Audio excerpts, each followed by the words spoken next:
안녕하세요. 축구계짜입니다. 8월 29일 리버풀과 첼시의 경기가 리버풀의 홈구장 안필드에서 열립니다.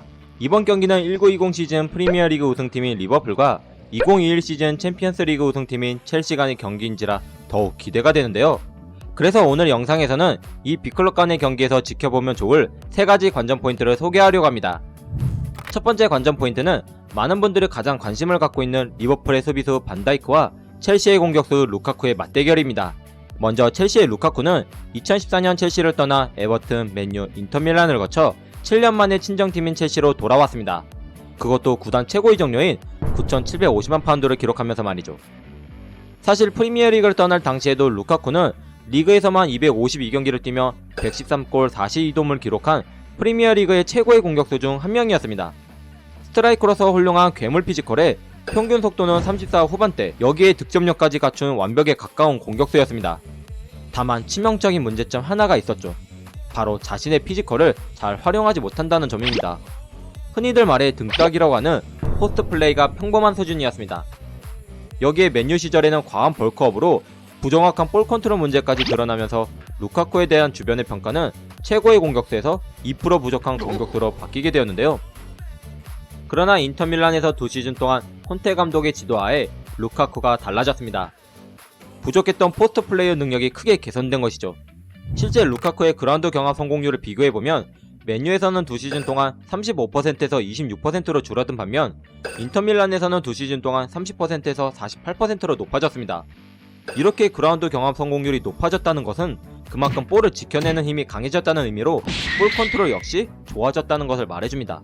이처럼 루카쿠는 2% 부족했던 자신의 단점을 극복하고 2021년 8월 첼시로 돌아왔습니다.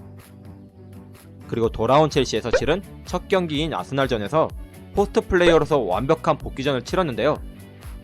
실제 경기 장면을 보면 루카쿠는 전방에서 자신을 마크하고 있는 파브로 마리를 등진 채 코바시치의 패스를 온전히 받아냅니다. 이후 코바시치에게 볼을 내준 뒤 상대 페널티 박스 안으로 침투합니다. 특히 이때 루카쿠가 침투하는 공간을 먼저 선점하고 있는 파브로 마리를 그대로 힘으로 무너뜨린 뒤 제임스의 패스를 받아 득점에 성공하는데요. 볼을 받고 버텨주는 힘과 다시 볼을 동료에게 전달해주는 연계 플레이, 그리고 스피드와 피지컬을 이용해서 상대 수비를 무력화시킨 후 마지막 마무리까지 완벽하게 해내며 완전체가 되어 돌아왔음을 알렸습니다. 이날 루카쿠의 성공적 복귀는 스탯에서 다시 한번 증명되는데요. 90분 동안 각각 4번의 공중볼과 그라운드 경합을 성공하며 50% 이상의 성공률을 보여줬고 양팀 출전 선수 통틀어 가장 높은 95%의 패스 성공률에 키패스도 3회를 기록하며 연계 플레이에서도 좋은 모습을 보여줬습니다. 화려한 복귀전을 치른 루카쿠는 이제 새로운 시험을 앞두고 있습니다. 바로 프리미어리그 최고의 수비수이자 세계 최고의 센터백 중 한 명인 리버풀의 반다이크를 상대하는 것이죠.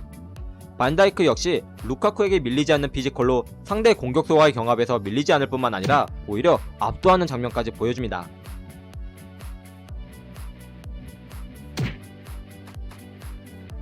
통계에서도 1920 시즌 리그에서 볼 경합 성공률이 가장 높은 수비수임을 보여주는데요. 게다가 단순 피지컬만 좋은 게 아니라 민첩성과 빠른 발도 갖춰 빠른 공격수들과의 스피드 경합에서도 우위를 보여줍니다.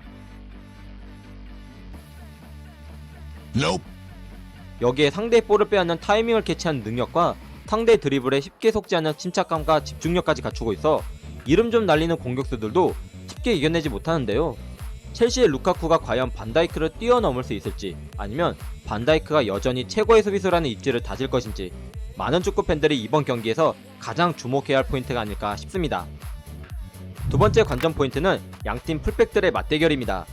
4-3-3 포메이션을 사용하는 리버풀의 클럽 감독과 3-4-3 포메이션을 사용하는 첼시의 투엘 감독은 측면 공격의 상당 부분을 풀백들에게 맡기는 감독으로 유명합니다. 양팀의 지난 경기 히트맵을 보면 풀백에서 상대 진영 높은 곳까지 올라가서 공격 전개에 가담한 것을 볼 수 있는데요. 그러나 양팀 풀백 모두 공격적인 성향과 측면 공격을 담당한다는 장점과 높은 전진성으로 발생되는 수비 뒷공간을 공략당할 수 있다는 단점도 비슷하기 때문에 이번 리버풀과 첼시전에서 양팀 풀백들의 경기력에 따라 승패가 갈리지 않을까 싶습니다. 세 번째 관전 포인트는 후보 선수들의 경기력 차이입니다. 우승을 다투는 리버풀과 첼시의 경기는 치열한 공방전이 나올 수도 있지만 반대로 서로 수비적으로 임해 무승부 싸움이 될 가능성도 큽니다. 그래서 만약 경기가 중후반까지 무승부로 이어진다면 경기 분위기를 바꿀 수 있는 교체 자원들의 경기력 차이가 게임의 결과를 바꿀 수 있다고 생각하는데요. 후보 라인업을 보면 공격 자원에 있어서는 리버풀보다는 첼시가 우세해 보입니다. 첼시는 루카쿠 영입으로 베르너를 2선 공격수로도 활용할 수 있게 되면서 기존의 2선 공격수들의 활용폭이 넓어졌는데요. 반대로 중앙 미드필더 자원에 있어서는 리버풀이 우세해 보입니다. 리버풀은 5명의 선수진이 있기 때문에 좀 더 다양한 전술 변화를 시도해볼 수 있습니다. 이처럼 양팀의 후보진의 색깔이 확실히 드러나는 만큼 이번 리버풀과 첼시의 경기 중 상황을 바꿀 수 있는 선수는 누가 될지 지켜보는 것도 루카쿠 반다이크 대결 못지않은 관전 포인트가 될 것 같습니다.